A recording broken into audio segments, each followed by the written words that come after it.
So ayun, ititesting na natin yung in-order nating solar inverter. So ito po ay 1000 watts. So pag meron po kayong nakitang ganyang sign, ibig po sabihin yan pure sine wave. So subukan natin guys kung pure sine wave nga ba ito.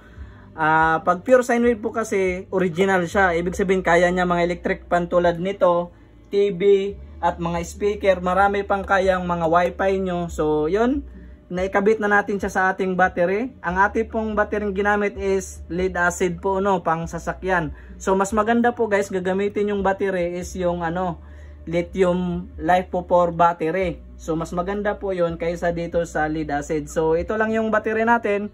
Subukan natin guys kung kaya siya sa electric fan. So ito yung electric fan natin, motor. Maganda po itong electric fan na to. Malakas po ito yung watts niya. Kung kaya ba ng inverter na ito. So ayun, kita nyo naman guys kung anong capacity niyan. So ayun, kaya niya yung electric fan paikutin. So ibig sabihin pure sine wave siya, magandang klaseng power inverter. So subukan natin sa TV guys kung gagana yung TV natin. So ayun, ang lakas guys, oh. Lakas ng electric fan.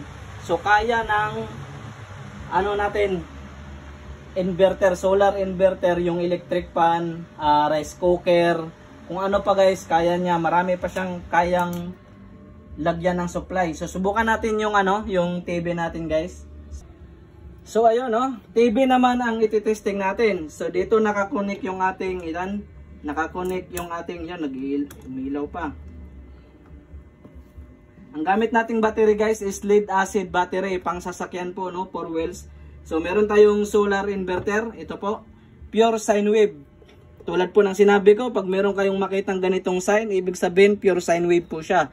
So mas maganda pong klaseng inverter yan. Marami pong lumalabas sa online ngayon, yung mga inverter na hindi pure sine wave. So nasa sa inyo na po kung ano po yung pipiliin. So recommenda ko naman yung pure sine wave is maganda po siya. So subukan natin yung TV guys, kung kaya niyang paandarin yung TV sa 1000 watts lang na power inverter. So saksak natin. Ito po yung plug papuntang TV. Ayan, sa TV po ito.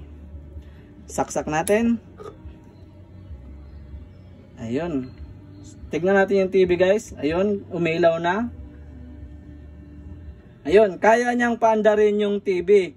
Ang gamit nating battery is tulad ng sinabi ko, lead acid. Ang i-recommenda ko sa inyo is yung LiFePO4 battery. Mas maganda po yung klaseng battery na yun guys, nga lang may kamahalan.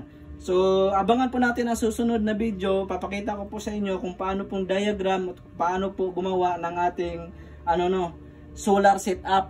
Kahit off-grid solar setup lang na small solar setup, papakita ko po sa inyo, Sige, yun lang. Thank you.